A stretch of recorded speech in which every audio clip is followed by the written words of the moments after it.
We are merely days away from the official launch of the OnePlus Two, and though we're all excited to finally see it in action, we thought it would be good to revisit the OnePlus One, especially since it was my daily driver for a time. When this phone was first released, it was considered and called the flagship killer, but that was then, and this is the OnePlus One now. Much of what made the OnePlus One so appealing when it first came out was its price. For high-end specifications and 64GB of storage, $350 was considered an absolute steal when the One was first announced. And for the most part, it continues to be. The many units we see out in the wild attest to this, as the OnePlus One became the phone for the savvy internet user. Mind you, not always the phone geek, but mainly the people who at least knew how to seek out the best bang for buck in the market. The invite system was, of course, a big source of frustration for users, as the barrier of entry was pretty stacked. Either you want an invite, or were lucky enough to have a friend who was lucky enough to have a few to spare. This isn't an issue anymore with the One now available for a discounted price and for immediate purchase. Sure, it can be argued that both of these otherwise positive moves are too little too late in the eve of the new OnePlus device, but at now $299, we do think that the One remains one of the most compelling, inexpensive offerings available now. Now, my personal device, which was bought not long after the full review was released, has held up pretty well. There are some scuffs on the sides because I dropped it a couple of times, but really nothing too drastic has happened to it. And while sandstone black was a great material choice and really differentiated the device, I just couldn't resist when the bamboo backing was made available. And the bamboo backing was made available for a pretty nominal price, but it still required invites in order to get one. Now, it might be a running joke with OnePlus these days to talk about invites and sort of laugh about it, but it really did become kind of tiresome, especially for us normal users. But that said, the refresh in look for my OnePlus One was very welcome, and the story has actually been kind of similar for all the parts underneath. Everything from the display to the performance has been solid, providing exactly what a high-end smartphone of 2014 was expected to. I still play some intensive games, enjoy plenty of media on the 5.5-inch 1080p display, and get some good shots with the 13-megapixel camera. Though the performance and viewing experience don't fall behind by much, it's in the camera that I found myself wanting a bit more, and the current new flagships have brought a sort of great revolution in this regard. So the One definitely feels a little bit dated, especially here, but one of the biggest gripes of today's high-end market is pretty much blown away by the OnePlus. That 64GB of storage that you get for such an easy price makes up for most of the shortcomings that this phone might actually have.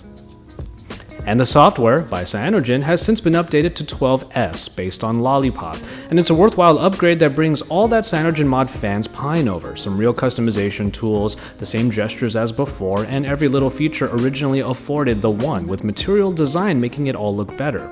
Oxygen OS, though, was born from the ashes of OnePlus's relationship with Cyanogen, and it was an alternative that turned into a necessity, and it got off to a pretty decent start.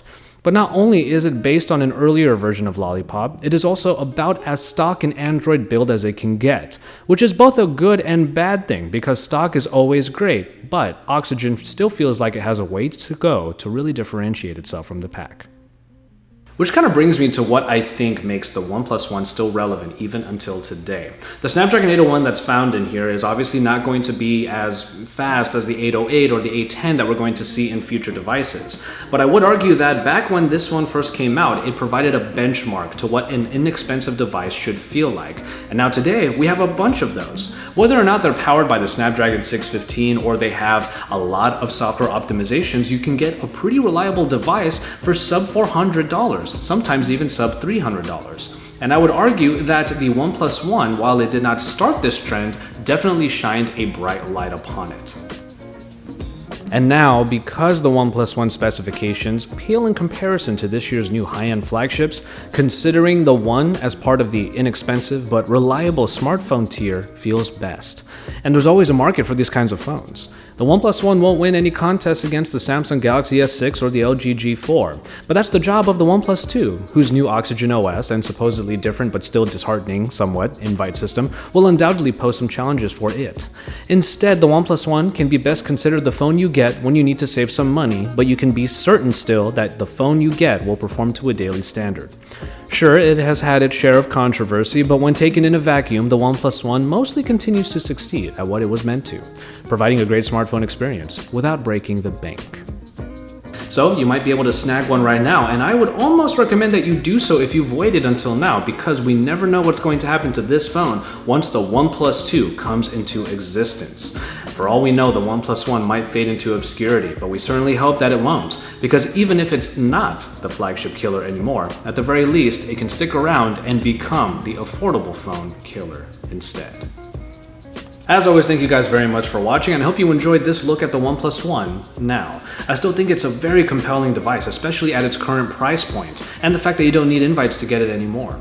If the OnePlus 2 is going to dominate the high-end market like it hopes to, then the OnePlus One can probably dominate everywhere else, because it can come out on top over the other inexpensive phones that might still come at a higher price point than the $299 that you need just to get the One. And even then, the specifications on here are even better than some of those somewhat more expensive budget devices. So it's kind of a no-brainer when you think about it. The OnePlus One is also a phone that I bought for people in my life because the entry point into a good Android experience has been very low, and OnePlus is the company that has pioneered that. But we are still excited for the OnePlus 2, and we're only days away from its launch, so make sure you keep it tuned to Android Authority for all of the best coverage, including the coverage I will have of the OnePlus 2 when it finally makes it into my hands, and then even more after that, because we are your source for all things Android.